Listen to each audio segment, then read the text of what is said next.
लेकिन मेरी आज की इस कहानी का नायक बहुत ही ज़्यादा कमज़ोर, जहनी तौर पे कमज़ोर और बहुत ही ज़्यादा क्लास में पीछे रहने वाला बच्चा था। एक बच्चे की कहानी मैं आपको सुना रही हूँ और ये सच्ची कहानी है जो बिहार से ताल्लुक़ रखती है। बिहार के एक कस्बे में एक वालिद साहब हैं जो लेक्चरर हैं, उनके 4 बच्चे हैं। 3 बच्चे अपनी अपनी जगह पर पहुंच गए, बहुत अच्छा मकाम उन्होंने हासिल कर लिया, लेकिन एक छोटा बेटा, सबसे छोटा बेटा, वो 8वीं में फेल हो गया। जब वो 8वीं में फेल हो गया तो लेक्चरर साहब को बुलाया गया और उनसे कहा गया कि देखिए आप लेक्चरर हैं और आपका बेटा फेल हो गया।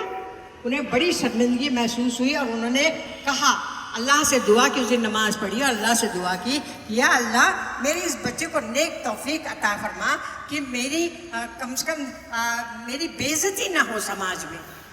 तो धीरे धीरे उस बच्चे ने बच्चे को भी समझाया और उसके बाद वो बच्चा पास किया बहुत कम नंबरों में। 9वीं में गया, 10वीं में गया और उसके बाद 10वीं में भी वो एक बार फेल हो गया।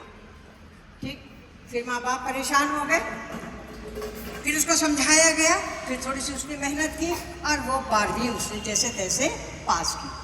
2 बार उसको बैक लगी, 2 बार बैक लगने के बाद उसने 12वीं पास की, जैसे तैसे उसने BA पास किया।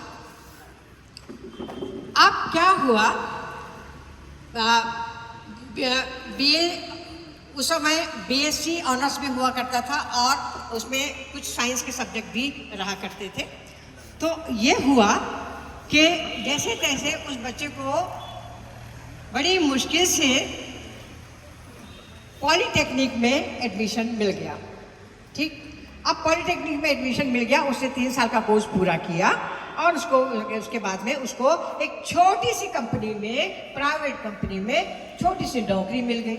अब माँ बाप थोड़े से खुश हुए, मुतमईन हुए कि चलो भाई कम से कम ये कमाने खाने लायक तो हो गया, अपनी रोटी का इंतजाम इसने कर लिया।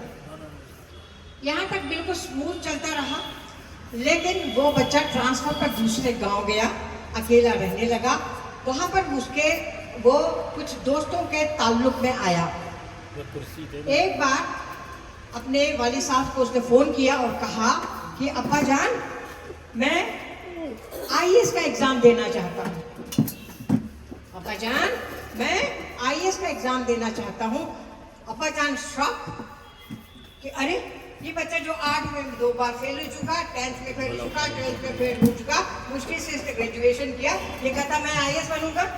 ये कहा बरखुरदार, आपको पता भी है कि ये IAS का एग्ज़ाम कितना मुश्किल होता है, ये टफेस्ट एग्ज़ाम आप इंडिया, आप कर पाओगे? तो उसने कहा कि मैं कर पाऊंगा। तो बड़ा अच्छा कॉन्फिडेंस है आपका, अल्लाह आपको और नेक तौफीक अता फरमाए। मैं दुआ करता हूँ आपके लिए और साथ साथ मैं आपके, जब तक ये आपका एग्ज़ाम नहीं हो जाता, मैं आपके सारे अखराजात उठाऊंगा। बच्चा भी खुश हो गया, प्रैक्टिस चलती रही, पढ़ाई चलती रही और उसने पढ़ना शुरू किया।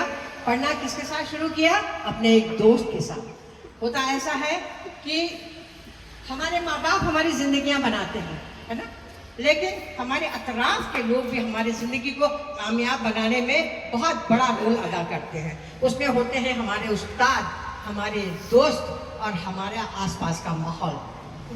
तो वो दोस्त ऐसे मिले उसको कि जो कि खुद IAS की तैयारी कर रहे थे और उन्होंने वो IAS की तैयारी के साथ साथ इसको भी लगाया, ये भी लगा और इसने बहुत मेहनत की, बहुत मेहनत की, बहुत मेहनत की। लेकिन जैसा कि हमेशा से होता आया है, पहला अटेम्प्ट में वो प्रीलिम में फेल हो गया। जब प्रीलिम में फेल हो गया तो आगे बढ़ने का कोई चांस ही नहीं था, लेकिन उसने हिम्मत नहीं हारी। उसके बाद इस साल ने सपोर्ट किया, उसके दोस्तों ने सपोर्ट किया और उसने फिर से एग्ज़ाम दिया। उसके बाद 2nd अटेम्प्ट दिया, उसमें भी फेल। 3रा अटेम्प्ट दिया, उसमें भी फेल। अब आप सोच सकते हैं कि जब हम फेल हो जाते हैं, जब हम नाकामयाब हो जाते हैं तो हमारा हौसला पस्त हो जाता है, हम टूट जाते हैं और हम थक जाते हैं। हम सोचते हैं कि नहीं, अब हमें कुछ नहीं करना, हम कुछ कर ही नहीं पाएंगे। लोग हमें बोलते हैं, अरे हम तुम कुछ नहीं कर पाओगे, तुम्हारे अंदर वो सलाहियत ही नहीं है। लेकिन नहीं, उसके दोस्तों ने कहा, उसके वालिद साहब ने कहा कि नहीं, you can do, you can achieve, आप कर सकते हैं और आप करेंगे।